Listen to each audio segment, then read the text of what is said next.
ไม่เจอกันนานคิดถึงจังเลย อยู่ทุ่งให้ทุ่งนากราบสบายดีเอฟซีผู้น่าหักทุกคนผู้อยู่ทางใกล้ทางไกลแม่ป้านะทุกคนมาพบกับพ่อกับซ่องเบาเสือคือเก่าตามเคยเนาะหาก็ได้คลิปหาก็ได้ถ่ายคลิปแรกพี่น้องเมื่อเว้นนี่กาตอนสวยตอนเที่ยงค่าเวียกเนี่ยพาหัวหน้าไปเวียกประชุมนอกแล้วกะหัวหน้ากินข้าวปกปลากับผู้ใหญ่ผู้โตเลยบ่มีเวลาถ่ายคลิปเมื่อนี้ได้ยางออกมานอกพี่น้องขี่รถออกมานอกมาเจาะเบิงทงไฮทงนาเขาคือเก่าเลยพี่น้องเจาะเบิงทงไฮทงนาเขาคือเก่าถึงมุมเป็นนาเขากะยามาเบิงมาแยงก็ดีใจเนาะขนาดบ่ได้เฮ็ดบ่ได้ดำก็ได้มาเจาะมาเบิงบรรยากาศธรรมชาติอยู่ทุ่งไร่ทุ่งนาเนาะไปเบิงต้นข้าวต้นน้ำน้ำกันพี่น้องว่ามันเติบมันโตใหญ่ซ้ำใดเห็นของเขาแล้วกับภูมิใจแทนนะขนาดเจ้าของโมเมนต์นั้นว่าได้ไปดำโมเมนต์ของเจ้าของเองนะ ติดตามน้ำกันพี่น้องขีดทอดย้ำไหนกับมาจอบเบิ้งอยู่ทงไฮทงนาพี่แหละพี่น้องเอ้ยพอให้เซาหายคิดทอดคิดถึงมาทงนาย้ำไหนกับคิดทอดบรรยากาศเก่าๆคิดทอดทั้งคนคิดทอดทั้งการใช้ชีวิตการเป็นอยู่วันนี้เบาเสือได้กรุ๊ปใหม่พี่น้อง ไปซื้อกรุ๊ปใหม่ไปนั่นขี่ไปตลาดเขตแถวนอกๆเลยโอ้เห็นกรุ๊ปแล้วก็ยังคือทอดซื้อมาใส่ซะทอดผู้เพิ่นอยู่พุ่นเนาะหากรุ๊ปใส่ให้ใส่ไปเลาะทงไฮทงนาเราหาปูหาปลาหาเราไม้สอกกรุ๊ปมาให้ใส่ยันแดดยันร้อนโอ้กับปูตัวบักใหญ่จอบเบิ่งนี่แหละพอให้หายคิดฮอดคิดถึงคิดฮอดกับจมหาเว้าหาเนาะพี่น้องผู้ใดครับบ่ได้ผู้ใดบ่อยากให้เว้ากาอดฟังเอาเด้อเนาะผู้ใดครับผู้ใดบ่อยากให้เว้าบ่ให้ก้าวหากับอดฟังเอาเพราะว่าห้ามบ่เสียบ่ได้เนาะห้ามคนบ่ให้คิดฮอดคิดถึงกับมันห้ามบ่ได้พี่น้องผู้ห้ามเรากับบ่ได้มาอีหยังนำบ่ได้มาอยู่มาซอยเหลืออย่างนำผู้เขาห้ามนะผู้เขาว่าเขาห้ามนะบ่ได้สิมาซอยอย่างฮะบ่ได้สิมาฮู้การเป็นอยู่ดำรงชีวิตของเฮาดอกเพิ่นอยากเว้ากับปล่อยเพิ่นเว้าไปพี่น้องแม่ป้ากะอย่าไปต่อความเพิ่นซะปล่อยเพิ่นเว้าไปแหละพวกบ่มีตัวตนนี่โอ้โปรไฟล์อย่างกับบ่มีอีหยังกับบ่มีอยากเว้าอย่างไปเว้าไปโลดเนาะส่วนเบาเสือบ่เดือดร้อนหยังพอบ่แม่นความจริงแล้วเฮาก็บ่ต้องเก็บมาใส่ใจหรือเบาเสือเว้าแหละอันใดที่ม่วนหูอันใดที่มันฟังแล้วสบายใจแล้วฟังแล้วล่ะ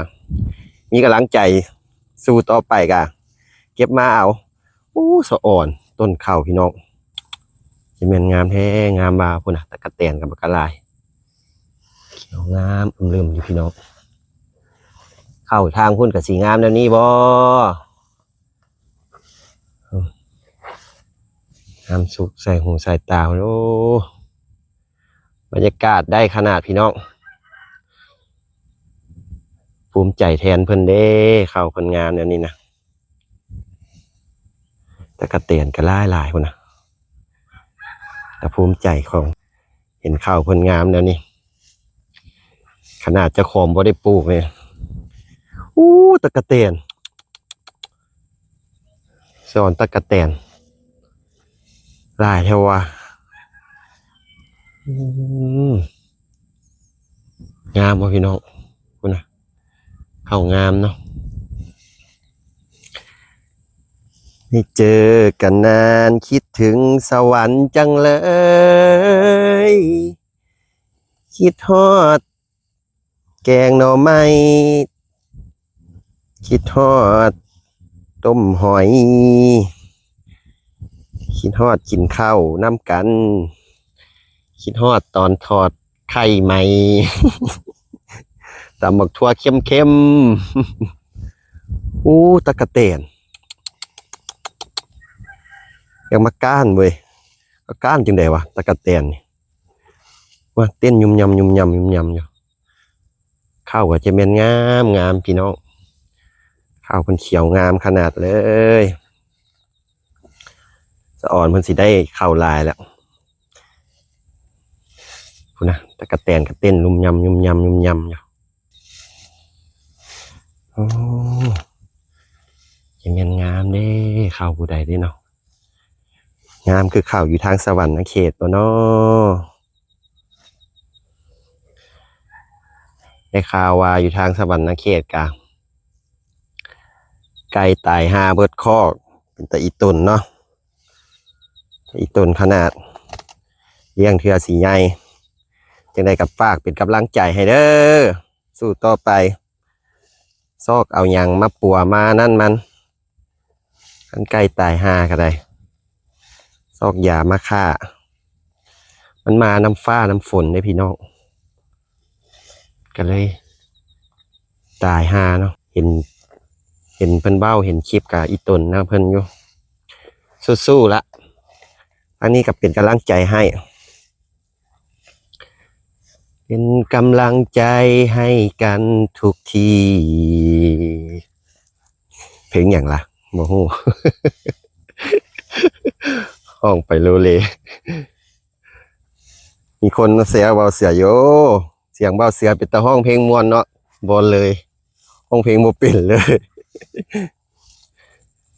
เสียงเพี้ยนเป็นนักร้องเสียงเพี้ยนโอ้คนนะเข้าเพิ่นงามสุดหูลูกตาเขียวงามเลิม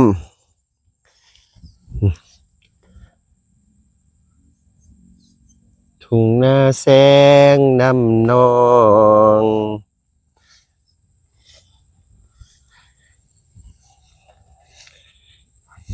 ที่เป็นงามเด้จะเห็นตอนมันออกนั่นเนาะออกเป็นเมล็ดพะนะงวงเข้านะคือสีงามเหลืองแหละเหลืองกระจีแหละอันนี้เขียวกระจีสะอ่อนดนมาเจาะเบิงมาซองมาเจาะเบิงกะขอให้เศร้าคิดฮอดคิดเทิงหั่นละก็คนมันรักคนมันคิดถึงจะห้ามกันได้เหรอห้ามบ่ได้ดอกพี่น้องเอ้ยที่เจ้ายังคิดฮอดพ่อฮอดแม่เจ้าก็ยังคิดฮอดได้อันนี้คอยคิดฮอดคนหักคอยก็คิดได้คือกันหั่นละหามันอื่นห้ามได้แต่ห้ามความคิดมันข้ามกันบ่ได้โอ้สะอ่อนเข้าเพิ่นพี่น้องในน้ำมีปลาข้าวนี่ซอกซื้อสะดุ้งมาละสิมายอยนี่แหละมื้อหน้านะเอาด่างมายออยู่นี่มื้อใดฝนตกมิบแมบมายอนี่ได้ปลาย้อนนี่เข้าคนทางคนก็งามพี่น้องสะอ่อนนะเขานาเพิ่นหลายจักเจ้าอยู่นี่มีจักทีจักเจ้าด้วยนี่ที่นานี่เก็บเงินทอนเงินไว้มาขอปั่นเพิ่นจักให้หนึ่งพอมาเฮ็ดนาน้ำเพิ่น พอมาเฮ็ดนาข้าวกินน้ำเพิ่นโอ้บรรยากาศพี่น้องอากาศดีโชคดีของบ่าวเสือไป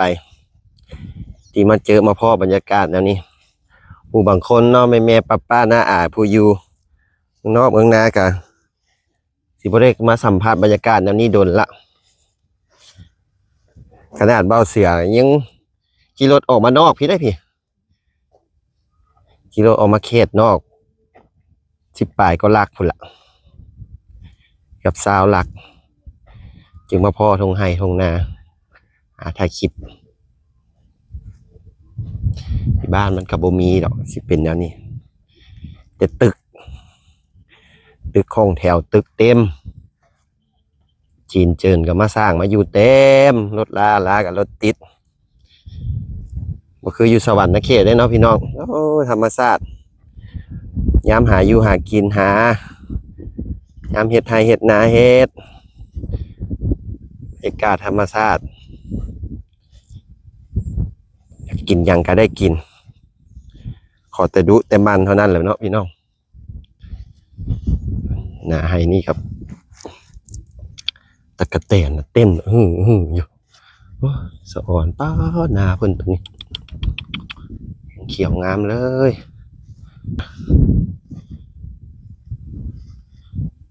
เขียวบอกงามเลยพี่น้อง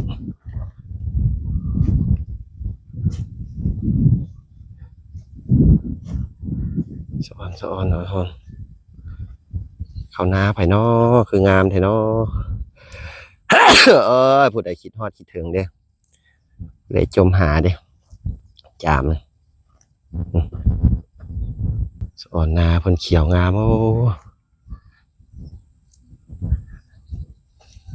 บางคนก็สิถามว่าโอ้ยบ่เว้าดอกบ่อยากเว้าเรื่องดราม่าล่ะเอาไปก็สิว่าดราม่าอีกเนาะผู้บางคนก็ว่าเว้าเป็นแท้ล่ะเอาถ่ายคลิปลองบ่ปากบ่เว้าเบิ่งพี่น้องใครละสิว่าเบิ่งคลิปมันก็ต้องได้เว้าตัวคนเฮาก็แปลกเนาะถ่ายคลิปบ่ให้ปากบ่ให้เว้าซั่นเอาแม่นอยู่บ่ล่ะบ่เสือก็เงิดคนก็ย่าเพิ่นเว้าเพิ่นกับเว้าไปโลดเอาบ่ตอบบ่โต้แล้วก็แล้วปล่อยเพิ่นเว้าไปเพิ่นเมื่อยเว้าเพิ่นหักเสียงเศร้าเองนะโอ้จะเป็นงามเด้เข้าผู้ใดเด้เนาะเข้าหน้าไผเด้สะอ่อนเด้เป็นเขียวจะเป็นงามตะกะแตนก็เต้นยาวๆอยู่พุ่นแคปให้เนี่ย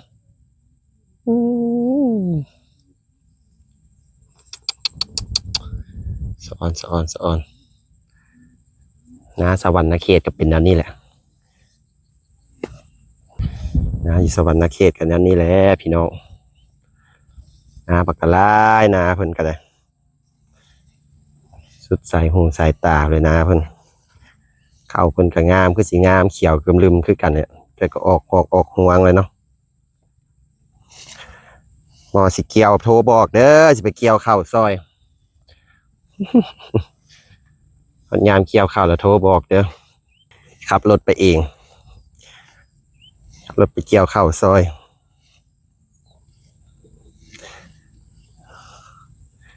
จะเมียนงามแท้เด้นะผู้ใดเด้เนาะคุณอันนั้นก็เขียวงามกระจีอยู่คุณนะสีได้ข้าวลายนะพี่น้องสะอ่อนสุดสายหูสายตา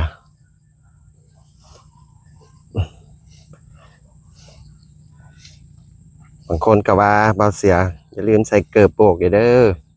ใส่อยู่เนาะพี่น้องย่านงูย่านขี้เกียจไม่งอดตอดใส่อยู่ซื้อมาใส่อยู่แต่ก่อนหันไม่ได้ซื้ออยู่เดี๋ยวนี้ซื้อมาใส่อยู่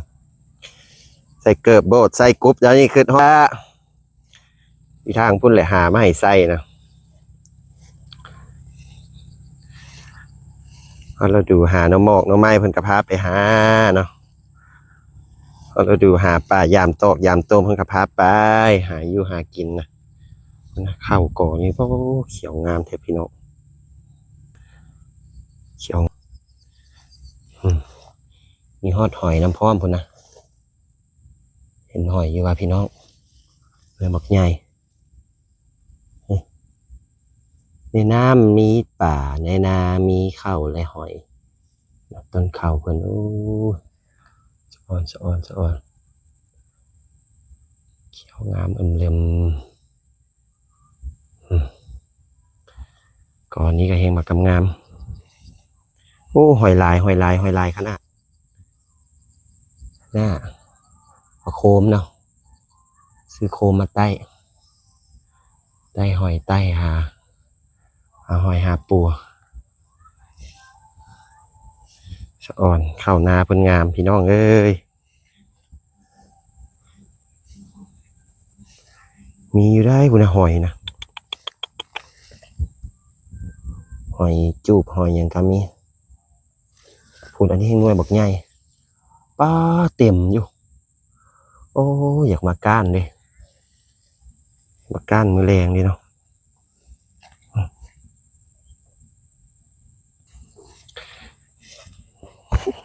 ดีใจได้กรุบคือบ่ล่ะใจกรุบเนี่ย คือสิพอสิเป็นลูกเคยเศร้าให้เศร้านาอยู่บ่พี่น้องบ่แม่ป้าเอ้ยเป็นตาสิไปเป็นเคยสวรรค์เขตบ่นี่นะไถนาเป็นอยู่วันนี้ เคยถ่ายอยู่ได้อย่าว่าบ่เคยได้ไปสุดนั่นเพิ่นให้เฮียนไถนาก็เป็นอยู่แต่บ่เก่งดำนาก็เป็นอยู่แต่กล้าตาย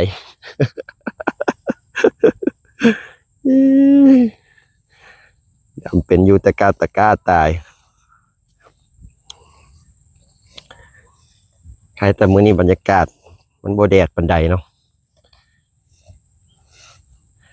อากาศดีอากาศบริสุทธิ์พี่น้องเอ้ยอากาศยามมื้อแรง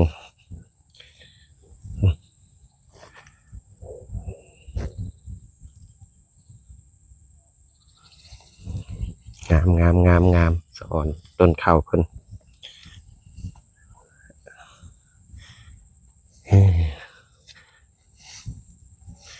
เอาว้าวหลายพี่น้องคลิปนี้ก็สิฝากไว้ซ้ำนี่แหละเด้อก่อนอื่นเบิดเป้าเสือกับขอบใจน้ำแม่ป้าเนาะที่เป็นกำลังใจให้เนาะที่คอยซัพพอร์ตเบาเสือคอยติดตามเบาเสือที่คอยเบิ่งคลิปเบาเสือจนจบเกิดบ่ข้ามโฆษณาน้ำพร้อมคลิปใดเม่นใดเบาเสือบ่ได้ตอบบ่ได้หยังก็อย่าเฝ้าอย่าว่ากันเด้อพี่น้องขอบใจแม่ป้าคือกันเนาะที่ไปตอบคลิปแทนเบาเสือที่ไปชี้แจงที่ไปบอกเขานะส่วนหลายเบาเสือสิบ่ตอบดอกพวกนั้นบ่อยากใส่ใจนะปล่อยเพิ่นเว้าไปส่วนเฮาบ่แม่นสิ่งที่เพิ่นเว้าแล้วเฮาก็อยู่เฉยๆเนาะเอาคลิปนี้ก็สิฝากไว้ซ้ำนี้ละไปก่อนสบายดี